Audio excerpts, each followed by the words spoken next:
Disney forever on fire.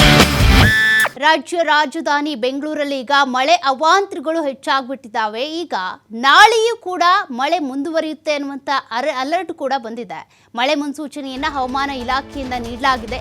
ನಿನ್ನೆ ರಾತ್ರಿ ಇಡೀ ಸುರಿದಂಥ ಮಳೆಗೆ ಬೆಂಗಳೂರೇ ಅಲ್ಲೋಲ ಕಲ್ಲೋಲ ಆಗಿದೆ. ಅನೇಕ ಅವಾಂತರಗಳು ಸೃಷ್ಟಿಯಾಗ್ಬಿಟ್ಟಿದ್ದಾವೆ.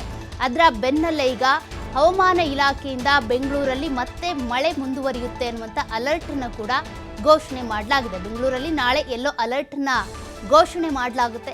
ಬೆಂಗಳೂರು ನಗರ, ಬೆಂಗಳೂರು ಗ್ರಾಮಾಂತರ ಸೇರಿದಂತೆ ಚಾಮರಾಜನಗರ, ರಾಮನಗರದಲ್ಲೂ ಕೂಡ ಯೆಲ್ಲೋ ಅಲರ್ಟನ್ನು ಘೋಷಣೆ ಮಾಡ್ತಾರೆ.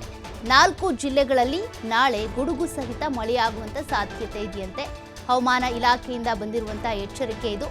ಹೀಗಾಗಿ ಆದಷ್ಟು ಎಚ್ಚರಿಕೆಯಿಂದ ಇರಬೇಕಾಗುತ್ತೆ. ಈಗಾಗಲೇ ಅವಾಂತರಗಳು ಸೃಷ್ಟಿ ಆಗ್ಬಿಟ್ಟಿದ್ದಾವೆ. ಅನೇಕ ಅಪಾರ್ಟ್ಮೆಂಟ್ಗಳಿಗೆ ನೀರು ನುಗ್ಗಿದೆ, ಅಲ್ಲಲ್ಲಿ ಮರಗಳು ಉರುಳಿದ್ದಾವೆ, ಮರಗಳ ರಂಬೆ ಕೊಂಬೆಗಳು ಬಿದ್ದಿರೋದ್ರಿಂದ ಅನೇಕ ಕಾರುಗಳು ಜಖಂಗೊಂಡಿದ್ದಾವೆ.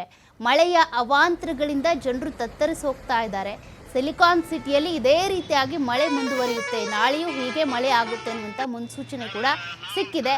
ಹಾಗಾಗಿ BBMP ಅಧಿಕಾರಿಗಳು ಸೇರಿದಂತೆ ಬೆಂಗಳೂರು ಗ್ರಾಮಾಂತರ, ಬೆಂಗಳೂರು ನಗರದಲ್ಲಿ ಜಿಲ್ಲಾಡಳಿತ ಯಾವ ರೀತಿಯಾಗಿ ಕ್ರಮವನ್ನು ವಹಿಸುತ್ತೆ, ಯಾವುದೇ ರೀತಿಯ ಅಹಿತಕರ ಘಟನೆಗಳು ಆಗದೇ ಇರೋ ರೀತಿಯಾಗಿ ಹೇಗೆ ಕ್ರಮವನ್ನು ವಹಿಸ್ತಾರೆ, ಈ ಮಳೆಗಾಲವನ್ನು ಯಾವ ರೀತಿ ಫೇಸ್ ಮಾಡ್ತಾರೆ ಅನ್ನೋದೇ ಸದ್ಯಕ್ಕಿರುವಂತಹ ಪ್ರಶ್ನೆ.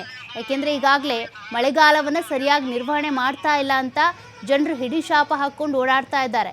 ಇದೇ ರೀತಿಯಾಗಿ ಮಳೆ ಮುಂದುವರಿತು ಅಂದರೆ ಅನೇಕ ಅವಾಂತರಗಳು, ರಸ್ತೆಗಳೆಲ್ಲ ಜಲಾವೃತ ಆಗ್ತಿದ್ದಾವೆ. ರಸ್ತೆನೋ ಇದು ಅಥವಾ ಕೆರೆನೋ ನದಿನೋ ಅಂತ ಕೂಡ ಗೊತ್ತಾಗ್ತಾ ಇಲ್ಲ. ಆ ರೀತಿಯ ಅವಾಂತರ, ಟ್ರಾಫಿಕ್ ಕಿರಿಕಿರಿ ಉಂಟಾಗುತ್ತೆ. ಇದೆಲ್ಲವನ್ನು ಕೂಡ ಹೇಗೆ ನಿರ್ವಹಣೆ ಮಾಡ್ತಾರೆ ಅನ್ನೋದೇ ಸದ್ಯಕ್ಕಿರುವಂಥ ಯಕ್ಷ ಪ್ರಶ್ನೆ.